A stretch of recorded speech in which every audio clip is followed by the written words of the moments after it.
అందరికీ మ్యాక్బుక్లో యూట్యూబ్ ఎక్కడుందక్క అని అడుగుతున్నారు కదా.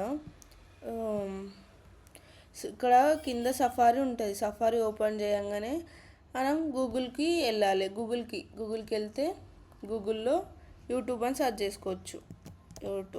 ఇక్కడ యూట్యూబ్ అని వచ్చింది. యూట్యూబ్ అని సెర్చ్ చేసి ఇక్కడ క్లిక్ చేస్తే యూట్యూబ్ వచ్చేస్తుంది. మళ్ళీ ఏందక్క try search to get started అంటుంది, అంటే తెలియని వాళ్ళ కోసం చెప్తున్నా. ఒక 2 సార్లు హోమ్ క్లిక్ చేస్తే మొత్తం యూట్యూబ్ వచ్చేస్తుంది. మనం ఏదంటే చూసుకోవచ్చు.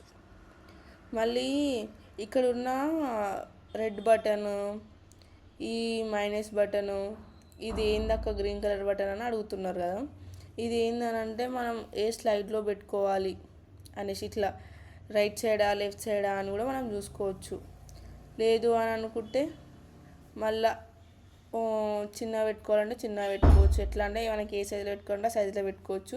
మొత్తానికే తీసేయాలంటే మొత్తానికే తీసేసి ఇంటూ మాకు వచ్చితే పోతుంది.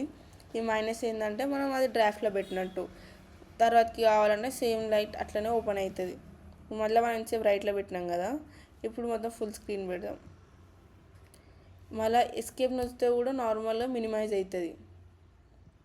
ఇది మినిమైజ్.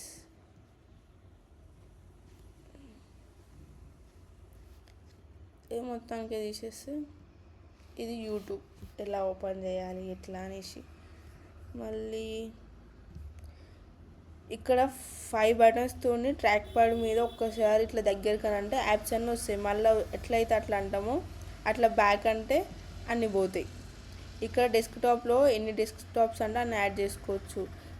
ఇక్కడ ప్లస్ అని వచ్చింది, దాని మీద క్లిక్ చేయాలి. 1 2 క్లిక్ చేసినా మళ్ళీ కావాలంటే ఎన్నైనా యాడ్ చేసుకోవచ్చు. ఈ 3 ఫింగర్స్తోని రైట్ అంటే మళ్ళీ మనం ఇంత 2 యాడ్ చేసినాం కదా, అందుకనే ఇట్లా రైట్ సైడ్ అంటే ఒక డెస్క్టాప్ వచ్చింది. మళ్ళీ ఇటు సైడ్ ఒకసారి అని అంటే ఇంకో డెస్క్టాప్ వచ్చింది. Right left.